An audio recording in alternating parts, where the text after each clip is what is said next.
د سالا در بازبوی دا لهر دو قضاین آمدی و زاخو 25 کسان جبر صدما بویرن ترافیکی جیان خو دست دانه و دوی کوانه دا ریوابر ترافیک زاخو د کنگره که روزنامه‌وانی دا را گهاند. د سال 2015 292 بویرن هاتچون قومینه و 20 کسان جی جیان خو دست دایه و هر وسال 191 کس جی بریندار بونه. اور ریدانت هاتین کرینه 2014 406 ریدان بی.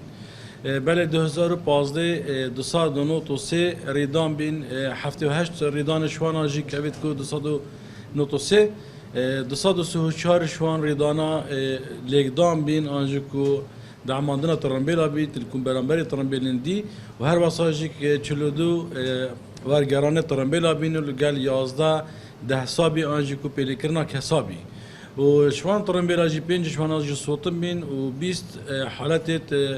مرنه جد نافدا بین شوان 293 ریدانت پیدا بین بس مقارنت گل سال 2014 ریدان تقریبا یه نیوی بین و گلک باشتری هاتی پیدا کنی رنگ کی باش یعنی ریوابر ترافیک زاخو آماجه بویه که دکه شول لسر پلانک نو دکن که دمک کرد دا گوهرتنین برچاو د جاده و ریکن ناوند قضای زاخوی بیتا کرن. کار کی واساجی که هی کو ام تصمیم کی نی بوزا خود دینین چا گوهرین ریکی بتن آنجا کو پتر تسهیل کن ریکی بو هندک شقام فرعی آنجا شقام رئیسی یعنی الدیف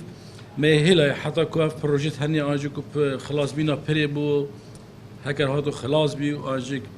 اف اوور پاس بیت وکرنی و نفق بیت وکرنی ما هندک پلان نیت هین راستی ام پیشکش بکیم بوزا خو آمار سال 2015 یا بش هاتن چون آمدیه دده خویا کرن جب 23 بویران 5 کسا جیان خوش دست دایه و 63 کس دنجی بریندار بونه. کشتین بویران 18 دنه لگدادان بونه و 5 وگریان بونه. درباره آمار سال 2015 یاریدان هاتون چون جسنور بش هاتون چون قضا آمیدیه اول بردست مهی به رنگیه.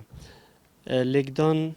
18 لگدانیت پیدا بی 5 ورگریان یت چه بی و جوان ریدانا 5 کس گیان خوی جدست دای به مخابنی و 63 کس یتات یا بریندار کردن و ام داخاز شوفرت برز دکین بگیری پرینمان هاتونو چونه بکن دا گیانی و هر دمی به سلامت بید جوان ریدان دلتازین. هاورکرین دگر سال 2014 دا بویرین ترافیکی ده سال 2015 دا لهر دو قضاین زاخو آمیدی کم بویه.